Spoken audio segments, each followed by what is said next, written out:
John Calvin on Psalm 90, verse 12. So teach us to number our days, that we may apply our hearts unto wisdom. Teach us to number our days aright, that we may gain a heart of wisdom. As Moses perceived that what he had hitherto taught is not comprehended by the understandings of men until God shine upon them by his Spirit, he now sets himself to prayer. It indeed seems at first sight absurd to pray that we may know the number of our years. What? Since even the strongest scarcely reach the age of 80 years, is there any difficulty in reckoning up so small a sum? Children learn numbers as soon as they begin to prattle, and we do not need a teacher in arithmetic to enable us to count the length of 100 upon our fingers. So much the fouler and more shameful is our stupidity in never comprehending the short term of our life.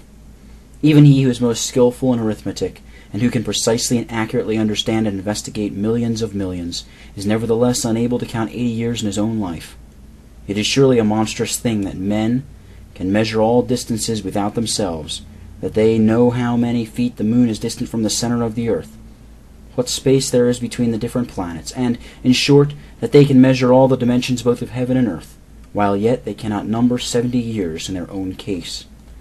It is therefore evident that Moses had good reason to beseech God for ability to perform what requires a wisdom which is very rare among mankind.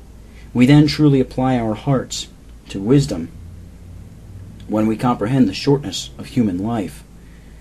What can be a greater proof of madness than to ramble about without proposing to oneself any end?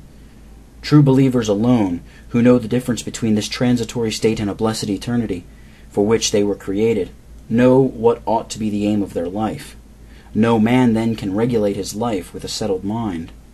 But he who, knowing the end of it, that is to say, death itself, is led to consider the great purpose of man's existence in this world, that he may aspire after the prize of the heavenly calling.